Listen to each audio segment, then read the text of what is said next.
Assalamualaikum warahmatullahi wabarakatuh. Saya Nurmalinda Rahayu NPM 108 260119. Baik, saya akan mempresentasikan memet saya di blog BSO2 tentang infeksi saluran kemih. Itu definisinya sendiri, ISK yaitu kondisi patologi akibat mikroorganisme, umumnya bakteri, yang menginfeksi sistem urinarius mulai dari uretra hingga ginjal. Biasanya didefinisikan secara bakteriologis dengan temuan bakteri lebih dari 10 koloni forming units per mili dalam clean cats, midstream, urin atau sampel kateter yang disertai dengan gejala klinik. Nah, secara anatomi, ISK ini terbagi menjadi dua. Yang pertama ada ISK bawah yang melibatkan uretra dan kantong kemih. Yang kedua ada ISK atas yang melibatkan ureter dan ginjal. Nah, untuk etiologinya sendiri, penyebab mikrobiologis ISK ini ada beberapa. Yang pertama ada Escherichia coli, yaitu penyebab utama komunitas lebih dari 80-85% kasus, termasuk strain uropatogenik yang memiliki fili-anesi khusus. Kemudian ada mikroorganisme yang lain seperti Klebsiella, Proteus, Staphylococcus, ada Saprophyticus, kemudian ada Enterococcus facialis dan Candida albicans. Kemudian ada ISK karena virus atau jamur yang jarang terjadi, mungkin terjadi pada bayi baru lahir atau pada pasien dengan gangguan imunitas. Nah, untuk faktor resikonya sendiri, ada beberapa kondisi predisposisi utama ISK, yaitu ada jenis kelamin yang biasanya terjadi pada perempuan pada usia reproduksi karena uretranya ini lebih pendek dan dekat dengan anus. Kemudian ada aktivitas seksual yang sering atau penggunaan fertilitas atau kondom dengan spermisida. Kemudian ada kateter urin jangka panjang atau prosedur urologi termasuk kateter intermittent. Lalu ada kehamilan yang dimana perubahan hormon dan dilatasi ureter yang meningkatkan resiko ISK bawah atau atas. Lalu ada menopause yang dimana penurunan estrogen menyebabkan perubahan flora, vagina, dan mukosa ureter yang lebih rentan. Kemudian ada karena kelainan struktur saluran kemih, kemudian ada karena komorbid sistemik, contohnya ada DM, ada imunosupresi, yaitu ada HIV atau kemoterapi, kemudian ada obesitas.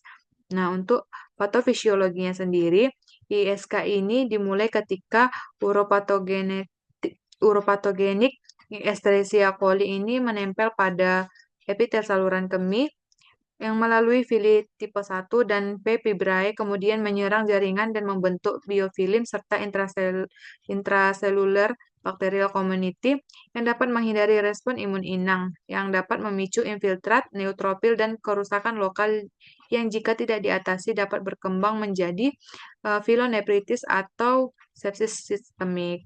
Nah, untuk tanda dan gejalanya sendiri, untuk ISK bawah atau sistitis atau uretritis, dia biasanya terjadi di suria, yaitu rasa terbakar saat buang air kecil.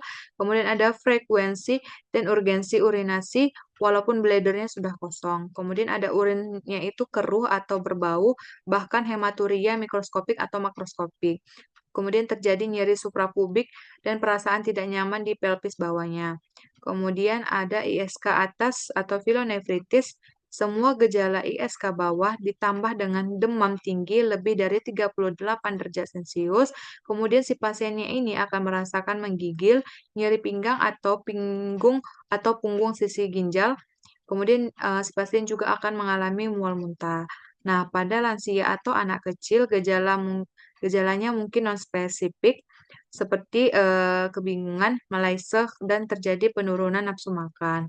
Nah, untuk cara mendiagnosanya sendiri, ISK ini dapat ditegakkan melalui anamnesis yang ditanyakan gejala khas seperti disuria, urgensi, frekuensi urinasi, dan nyeri suprapubik atau flank. Kemudian dilakukan pemeriksaan fisik untuk mendeteksi nyeri, tekan suprapubik maupun tendensi eh, sudut costovertebra dan akhirnya dikonfirmasi dengan pemeriksaan laboratorium dengan analisis urin yang di dalamnya terdapat nitrit, leukosit estrase, kemudian atau piuria mikroskopik serta bisa kita lakukan pemeriksaan kultur urin yang dimana untuk memperoleh sensitivitas antibiotik. Nah, untuk tata laksananya sendiri, ISK ini dengan pemberian antibiotik empiris yang disesuaikan dengan tipe dan keparahan infeksi serta pola resistensi lokal. Contohnya itu ada fosfomisin, ada dosis tunggal, kemudian bisa diberikan nitrofurantoin 5 hari atau TMP SMX 3 hari untuk sistitis tidak rumit. Lalu ada fluoroquinolon, kemudian ada cephalosporin dengan atau tanpa aminoglikosida selama 7-14 hari untuk pilonefritis atau ISK komplikata, yang dimana diikuti dengan perawatan simptomatik, contohnya ada hidrasi adekuat dan analgesik, yang dimana konversi ke terapi oral segera setelah respon klinis membaik. Kemudian serta peninjauan ulang hasil kultur dan tindakan seperti penggantian atau pelepasan kateter dan dekompresi saluran kemih jika diperlukan. Nah, untuk komplikasi dan edukasinya sendiri, itu komplikasi ISK ini termasuk infeksi yang berulang, biasanya terjadi lebih dari 2-3 kali per tahun.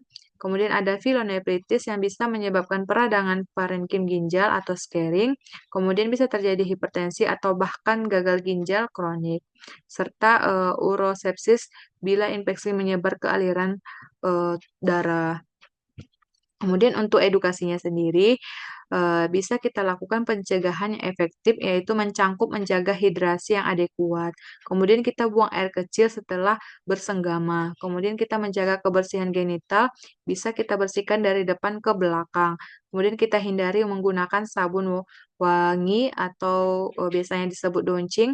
Kemudian bisa memakai pakaian dalam yang longgar dan berbahan katun. Kemudian menghindari spermisida atau diafragma, serta bisa kita patuhi durasi pengobatan antibiotik yang sesuai dengan disarankan oleh resep dokter.